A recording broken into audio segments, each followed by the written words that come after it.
ধন্যবাদ মাননীয় উপাধ্যক্ষ মহোদয়।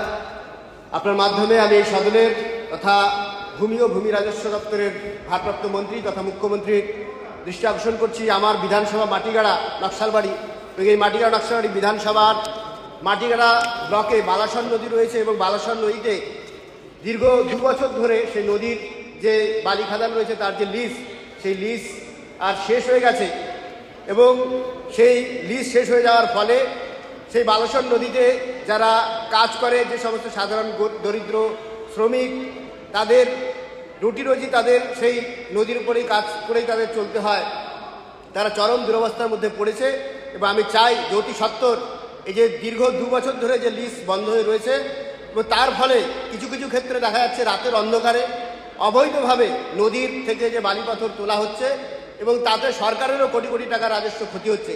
সেজন্য আমি এর আগেও এই ব্যাপারে চিঠি দিয়েছিলাম মাননীয় মুখ্যমন্ত্রীকে, কোনো সদুত্তর পাইনি বা এখনও এই কাজ শুরু হয়নি। তো আমি চাই যে অতি সত্বর এই নদীর কাজের সাথে যুক্ত মানুষদের যাতে জীবন জীবিকার সুরাহা হয়, তারা যাতে কাজে অতি সত্বর যোগ দিতে পারে এবং এই যে লিজ দীর্ঘ 2 বছর ধরে পড়ে আছে সেই লিজ যাতে অতি সত্বর চালু হয়, তাড়াতাড়ি এই বিষয়টা দেখার জন্য মাননীয় উপাধ্যক্ষ মহাশয় আপনার মাধ্যমে আমি মাননীয় মুখ্যমন্ত্রী তথা ভূমি ও ভূমি রাজস্ব দপ্তরের মন্ত্রীকে জানাচ্ছি।